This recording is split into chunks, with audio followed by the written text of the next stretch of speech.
Hello साथियों, तो पवित्र सीक्रेट के इस नए ज़बरदस्त नए एपिसोड में निशान चौधरी आपका फिर से स्वागत करता है। आज साथियों जन्माष्टमी का पवित्र पावन दिन है।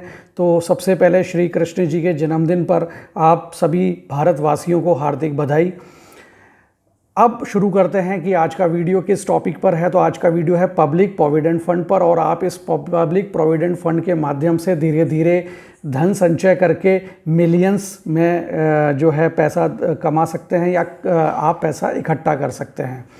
तो साथियों ये ज़बरदस्त एपिसोड जो है वो पीपीएफ का, ये आप पूरा एंड तक देखिएगा क्योंकि मैं इसमें पीपीएफ से जुड़ी ऐसी गजब की रोचक बातें बताऊंगा जो जनरली आदमी को ध्यान में नहीं रहती है, लेकिन उसके लिए काफ़ी इंपॉर्टेंट है।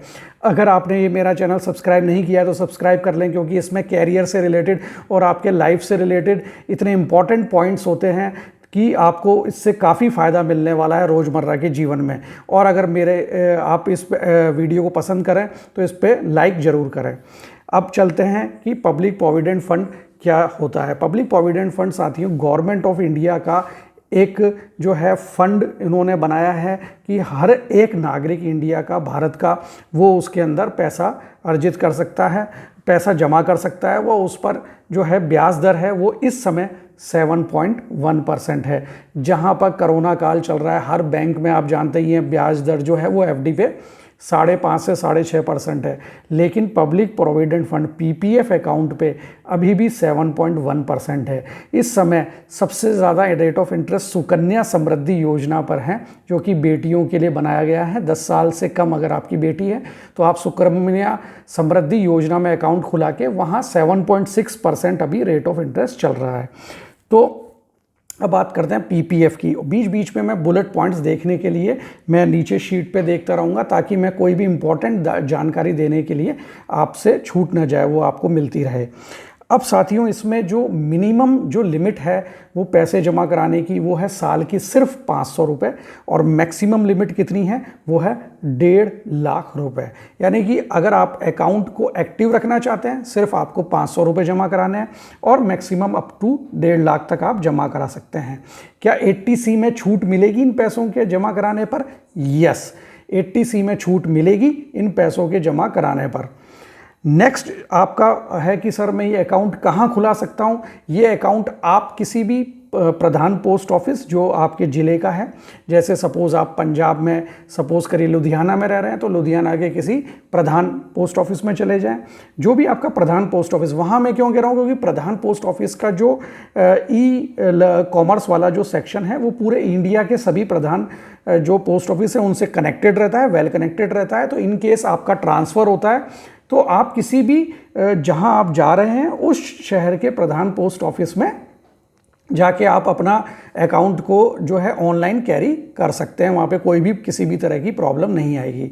तो पोस्ट ऑफिस में जा सकते हैं, plus there are different several banks, national banks है, प्राइवेट बैंक्स भी हैं, वो भी आपको जो है, जैसे ICICI बैंक है, एक्सिस बैंक है, HDFC बैंक है, वो भी जो है आपको जो पीपीएफ अकाउंट की सुविधा खुलवाने की प्रदान करते हैं। नेक्स्ट है कि इसमें जो आपका, मैंने आपको जैसे प्रीवियसली बता ही दिया है कि कंप्लीटली टैक्स फ्री जो है इसका पैसा होता है। यानी कि अगर आपका आप मैच्योरिटी कर लेते हैं, तो पहली बात तो मैं आपको ये बता दूं साथियों कि अगर आप 1.5 लाख अगर लगातार जमा कराते रहते हैं, 15 साल इसका लॉकिंग पीरियड है। क्या हम पहले पैसा निकाल सकते हैं, इस पर मैं आगे बात करूँगा कि निकाल सकते हैं या नहीं निकाल सकते, और निकाल सकते हैं तो कितना निकाल सकते हैं। तो इसकी जो 1.5 लाख रुपए की जो लिमिट है वो अगर आप 15 साल तक जमा कराते रहते हैं तो नियर अबाउट साथियों आपको 35 to 40 लाख, अकॉर्डिंग टू जो रेट ऑफ इंटरेस्ट चेंज होती रहती है उसके अकॉर्डिंग मैं कह रहा हूँ 35 to 40 लाख रुपीज़ आपको मैच्योरिटी पर मिल जाते हैं। तो आप धीरे धीरे, मतलब थोड़ी थोड़ी जमा से ही आपको एक बहुत बड़ा अमाउंट 15 साल में मिल जाता है। तो 40 लाख जो है नियर अबाउट 4 मिलियन रुपीज़ के होता है। आगे बढ़ते हैं साथियों की क्या 80C में छूट है? तो बिल्कुल आप छूट है। आप उसका जो रसीद मिलती है पोस्ट ऑफिस से या जो आपके बैंक में आपने जमा कराया तो जो रसीद मिलती है वो आप इनकम टैक्स के जब आप फॉर्म फिल करते हैं तो उसमें लगा सकते हैं, आपको छूट मिलेगी। अब now the important question is, बहुत से लोग ये पूछते हैं कि सर क्या हम ये जो पैसा है वो 6 साल मतलब जो है विड्रॉल, प्री मैच्योर विड्रॉल कर सकते हैं, नहीं कर सकते? तो आप कर सकते हैं।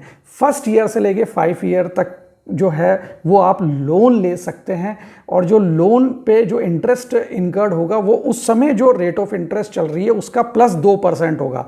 जैसे अभी 7.1 चल रहा है, तो लोन अगर आप लेते हैं पहले से 5वें साल पीपीएफ अकाउंट खुलाने तक, तो आप पर जो इंटरेस्ट लगेगा लोन का वो नियर अबाउट 9.1% के लगेगा। 9.1 टू 9.5 वो अकॉर्डिंग टू बैंक का चेंज हो सकता है और उस समय जो प्रावधान चल रहा है, बट एवरेज मैं आपको बता रहा हूँ प्लस 2% पर आपको लोन मिल जाएगा। यानी 7.1 अभी है तो लगभग 9.1 पे आपको लोन मिल जाएगा। अब नेक्स्ट जो आता है कि सर बिना हमें लोन भी नहीं लेना है लेकिन हम पैसे निकाल सकते हैं, तो निकाल सकते हैं, लेकिन उसके लिए आपको 6 साल वेट करना पड़ेगा। अगर आपने 6 साल तक जितना भी पैसा जमा किया और 6 साल के बाद 7वां साल जो आएगा, जो फाइनेंशियल ईयर आएगा 7वां साल, उसमें आप पैसा विड्रॉल कर सकते हैं। पूछेंगे सर आप बताइए सर कितना कर सकते हैं? तो जो 6 साल तक का जमा है उसका 50% की मैक्सिमम लिमिट, जैसे सपोज 6 साल तक आपने 1.5 लाख जमा किया, तो वो लगभग कितना हो गया साथियों कि आपका 2 साल में हो गया 3 लाख। तो 3 और 3 6 और 3 9, तो 9 लाख रुपए। अब उसमें जो है 50% यानी 4.5 लाख रुपए, तो 4.5 लाख तक का आप विड्रॉल कर सकते हैं। लेकिन आप ये कहेंगे कि सर जो है मतलब मैं 4.5 का नहीं करना चाहता, तो मान लीजिए 50,000 का करना चाहते हैं तो 50,000 का विड्रॉल कर सकते हैं, लेकिन साल में एक बार ही आप विड्रॉल करेंगे। जैसे आपने एक बार 50,000 रुपये निकलवा लिए, अब आप चाहे मैं 2 महीने बाद फिर 50,000 निकलवा लूँ, ऐसा नहीं होगा। अब आपको नेक्स्ट फाइनेंशियल ईयर का वेट करना पड़ेगा अगर आप विड्रॉल करना चाहते हैं। तो अगर आपका ये भ्रांति मैंने आज दूर कर दी है कि प्री मैच्योर विड्रॉल पीपीएफ में नहीं होता है, लॉकिंग 15 साल होता है, ऐसा नहीं है। 6 साल बाद आप पैसा निकाल सकते हैं कुछ कुछ अंश में, और हर साल निकाल सकते हैं, लेकिन साल में सिर्फ एक बार निकालना होता है। आइए चलते हैं अगले दिलचस्प जो है पॉइंट पर, कि मेरा अकाउंट सर मैंने पैसा जमा कराना भूल गया, 7 साल मैंने जमा कराया, फिर कुछ मेरे प्रॉब्लम आ गई, मैंने पैसा जमा नहीं कराया, तो मेरा अकाउंट इनएक्टिव हो जाएगा क्या? आपका अकाउंट इनएक्टिव नहीं होगा, अकाउंट रहेगा। अब आप कह रहे हैं भाई 3 साल बाद याद आया कि पीपीएफ अकाउंट था, फिर से एक्टिव कराऊं, करा लीजिए। 50 रुपये हर साल के लगेंगे। सपोज 6 साल तक एक्टिव था, 3 साल आपको याद नहीं आया, 3 साल बाद आप गए सर 6 साल पहले मेरा अकाउंट था, ये मेरा पासबुक है और इसको जो है मुझे फिर से एक्टिव कराना है। तो 3 साल के 50 रुपये यानी 150 रुपये, और हर साल की जो मिनिमम राशि 500 रुपये जमा करानी थी, तो 500 1500 रुपये। तो ये पैसा आपके वो जो बैंक है या पोस्ट ऑफिस है ये वो लेगा और आपका अकाउंट फिर से एक्टिव कर देगा। तो वो भी आपकी परेशानी मेरे इस पॉइंट के बाद से ख़त्म हो गई। आइए चलते हैं नेक्स्ट इंपॉर्टेंट पॉइंट पर, कि मैं प्री मैच्योर क्लोज़र कराना चाहता हूं, मैं अकाउंट को आगे नहीं बढ़ाना चाहता। तो सर मैं आपको ये बता दूं सभी मेरे देशवासियों को कि जब 5 साल, तो ये अकाउंट सर आपको एक बार खुलाने के बाद चलाना ही पड़ता है। आपके पास पैसा नहीं है या आपको कोई क्राइसिस में कहीं और पैसा लगाना पड़ रहा है, तो आप 500 रुपये जमा करा के अकाउंट को जिंदा रखिए। 5 साल के बाद आप जो है अपना कोई रीज़न बता के, जो जैसे मेडिकल रीज़न बता के या हायर स्टडी का रीज़न बता के, जिसमें आपके जीवन को खतरा है या आपके जैसे कोई ऐसी बीमारी है या आपके भगवान न करे या मतलब कभी इस तरह से हो, लेकिन मुझे तथ्य तो बताने पड़ेंगे, या आपके स्पाउस को कभी कुछ है या चिल्ड्रन को कभी कुछ है या पेरेंट्स को कभी कुछ है, तो आप प्री मैच्योर में फॉर्म में ये सब अपनी बातें रख के, या हायर स्टडी आपको करनी है तो भी आप ये काम कर सकते हैं। तो साथियों अब नेक्स्ट एक इम्पॉर्टेंट पॉइंट पर और चलते हैं, कि इसका सर मैंने 15 साल पैसा जमा करा दिया, क्या मैं एक्सटेंशन करा सकता हूँ? यस, आप एक्सटेंशन करा सकते हैं अनलिमिटेड टाइम के लिए। हर साल 5-5 साल के लिए एक्सटेंशन होगा, जब तक आप चाहें तब तक करा सकते हैं और पैसा जमा करा सकते हैं। तो साथियों, ये थी जो है पीपीएफ पब्लिक प्रोविडेंट फंड से जुड़ी हुई कुछ दिलचस्प और रोचक बातें। आई थिंक आपको ये सब बातें बहुत ही शानदार लगी होंगी और मेरे इस वीडियो को पसंद आया तो लाइक ज़रूर करें, क्योंकि इसने लगभग सभी तरह के आपके प्रश्नों का जवाब दे दिया है पीपीएफ से रिलेटेड। और मेरे इस चैनल को सब्सक्राइब जरूर करें, क्योंकि इसमें कैरियर रिलेटेड और डेली लाइफ से रिलेटेड ऐसी इंपॉर्टेंट बातें मैं अपलोड करता रहता हूँ।